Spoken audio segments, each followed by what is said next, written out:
The last bus, Rum Family Home, was packed tighter than a can of sardines. People were standing, sitting on their suitcases, even hanging outside the windows. Everyone was exhausted and just wanted to get home as soon as possible. And that's when she noticed him. He was sitting in the corner, all by himself, shrouded in darkness like a bat. A young woman named Chloe couldn't help but stare at the mysterious man. Who was he?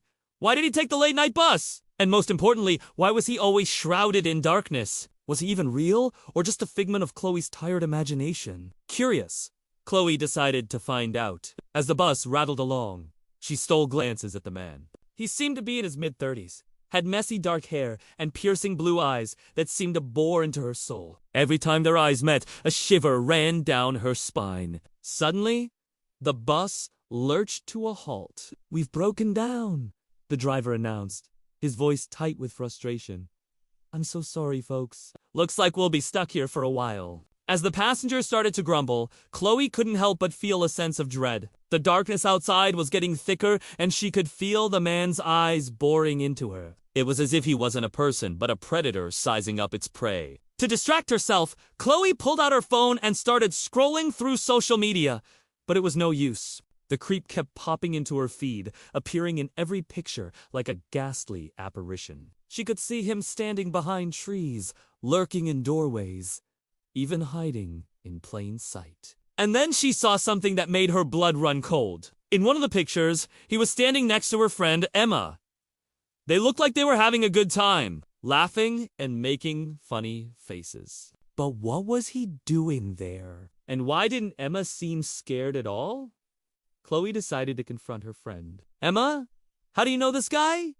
she asked, her voice shaking. "Why didn't you tell me you were friends with him?" Emma looked genuinely surprised. "I don't know what you're talking about," she said, her voice innocent. "If you're talking about Jake, we just met him on the bus." "He was being really creepy, but you didn't seem to mind," Chloe replied, her voice tight with anger. Just then, Jake stood up.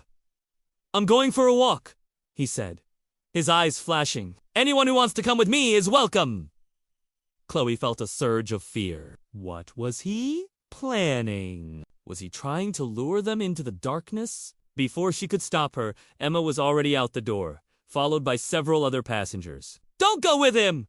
Chloe screamed, but her warning went unheard. As the bus lurched forward again, Chloe couldn't help but feel a sense of foreboding. What had she gotten herself into? The rest of the ride was a blur. When the bus finally reached her stop, she got off and ran home as fast as she could. She could feel Jake's eyes boring into her, but she refused to look back. Safe in her room, Chloe tried to calm her racing heart. Had she imagined the whole thing? Was Jake really a monster who stalked the night? Or was he just an ordinary guy who happened to take the late-night bus? As the days passed, Chloe couldn't shake off the feeling that she was being watched. She started seeing Jake everywhere, in every shadow, every dark corner. She couldn't even look at the bus stop without breaking into a cold sweat. Then one day, she saw Emma at the mall. She looked pale and drawn. "What happened to you?" Chloe asked, rushing over.